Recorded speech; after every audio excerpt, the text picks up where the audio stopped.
boys because he wants to prove to not only Jesse Ortega, but the whole CWF roster that he is and will be one of the toughest men here in CWF. Oh, and there's the answer to my question. Jesse Ortega roughing it up here.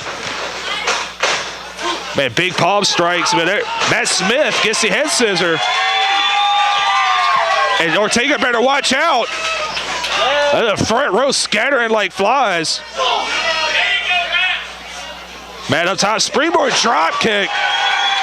And he's got, I don't think Jesse Ortega was ready for this. And see, that's why you've got a guy like Coach Gemini out here. You know, not to disrespect him, but you've got to have somebody to watch your back. I mean, Matt Smith is coming with a lot of fury. And if not, you've got fury and fire. We're in a great combination tonight. Oh, yeah. And we're still, I was about to say we're still getting some of the wrestling in Ortega. There we go, roughing it up here. Once again, this is a tough man competition, a tough man tournament.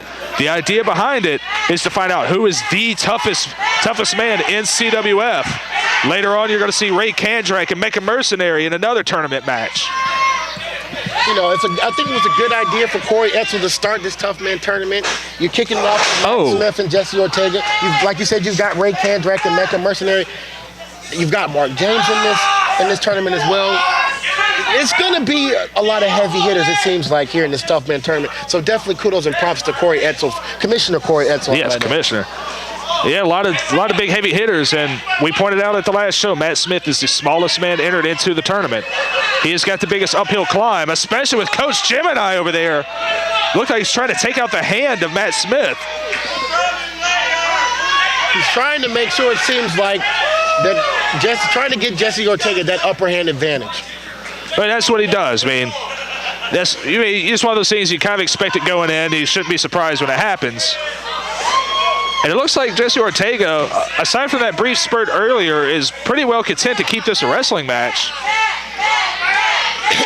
And you've got to give Jesse Ortega actually some props for that, keeping Matt Smith grounded. We all know that Matt Smith can be a high flyer at times, and Jesse Ortega has taken it upon himself to keep and strategize and keep Matt Smith grounded through the whole match. Yeah, well, you got Matt Smith. He's, the younger man, the faster man. It's always a wise idea to keep him grounded.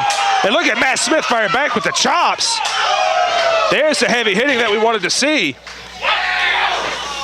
Ortega cuts him right off, went right back to that arm, it looked like.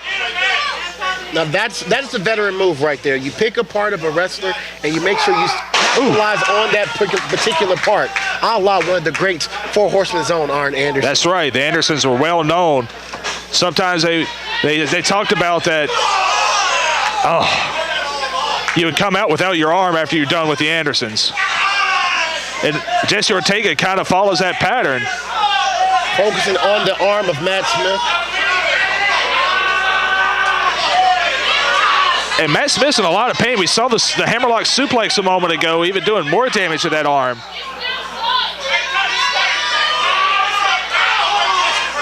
And Matt Smith, man, I don't think this is what he expected coming in. I think he wanted more of a fight. And he's really just, man, I hate to say it, kind of getting out-wrestled here. And see, that's the thing, Cecil, you got to look at it. Matt Smith really doesn't have any friends. I mean, we do know that the Hurricane was able to help him at the PWX show, not the champions. But if you look at the CWF roster, Matt Smith really doesn't have anybody that definitely could have his back. And that's why you have to give the advantage to Jesse Ortega, only for the simple fact that he has Coach Gemini in his corner. It pays to know people. And Matt Smith, I mean, a lot of that's by his own design. He doesn't trust anybody, and for good reason. I mean, he's had more tag partners turn on him than he'd care to admit. And Ortega's still trying to slow this thing down, going right back to that arm, it looks like. Going to stretch him out. We definitely hear the crowd chanting Matt Smith's name. Hopefully, from what my understanding, Cecil, that's really the only friends that Matt has is the fans. Hopefully the fans can get behind Matt Smith tonight and hopefully, cheer him to victory. And it helps if they really don't like Jesse Ortega. Me and Brad Stutts have talked about this at length. Jesse Ortega might be the most unpopular guy in CWF amongst fans and wrestlers. And like you said, the fans getting behind Matt Smith, trying to will him to victory. You notice he didn't go for the rope. He wants to just beat up Jesse Ortega some more. And that's where you have to give the credit to Matt Smith, that fire and determination that you talked about earlier, that new desire and determination to be one of the best here in CWF Mid-Atlantic. Yeah, I mean, he's got the fire.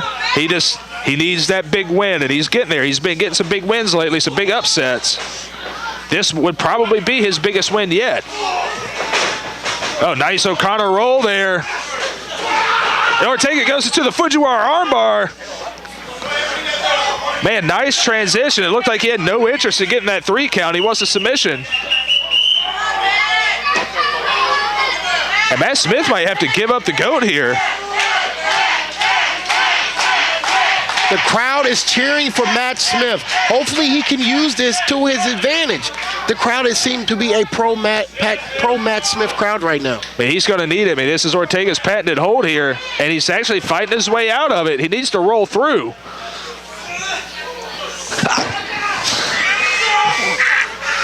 And there are all kind of surprises here at the end of an era tonight, as I just found out. Oh, Ortega stopped the Frankensteiner. What are you going to have? Oh, my God.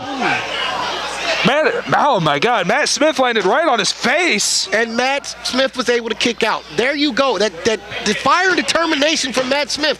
Resilience. You've got to give Matt Smith props on that one. Man, a lot of that was instinct because Matt Smith, it looks like, doesn't really know where he's at. And it looks like he caught the arm, too, on the way down. Matt trying to gather himself here. And there's that instinct firing right back. Oh, springboarded to the double knees. 2. Oh, Nick D. A 2 count. The 2 count by Matt Smith. I told you, you've got to watch Matt Smith. He has been able to have the wrestling ability, but he also has that high-flying action that you have to watch out for. He's got the crowd behind him right now. He's starting to feel himself. Oh, swanton bomb. Yeah, he likes the sentons. He likes to do them in succession. Another senton bomb. Can he do it a 3rd time? Senton bomb again. And you've never been in the ring, Nick D, but got the knees. And that might be it. That might have been the last gasp that Matt Smith had. You see him biting his own arm, trying to shut out the pain. And he's right. Well, he's not in the middle of the ring, but I don't think he knows that his feet are so close to the ropes. 10 minutes has expired. 5 minutes remain. He rolled through, took the pressure away. Nick, he's going for the matlock. He's going for the matlock. Does he have it? He's got it locked in. But can he hold it with that arm damaged? And the coach, you see him pushing the rope in. That's a good move by the coach. Great move by the coach. Definitely a good strategy from the All-Stars and Coach He Gemini. still got the hold. Robbie Walsh should have broken that hold. He got to the ropes. Man, I don't know how much longer Ortega's going to last. Robbie Walsh checking him. Oh, he's still in it. He tapped out. He tapped out. Matt Smith with the win, with the matlock. Man, that is a huge, huge win to make Jesse Ortega submit in the ring.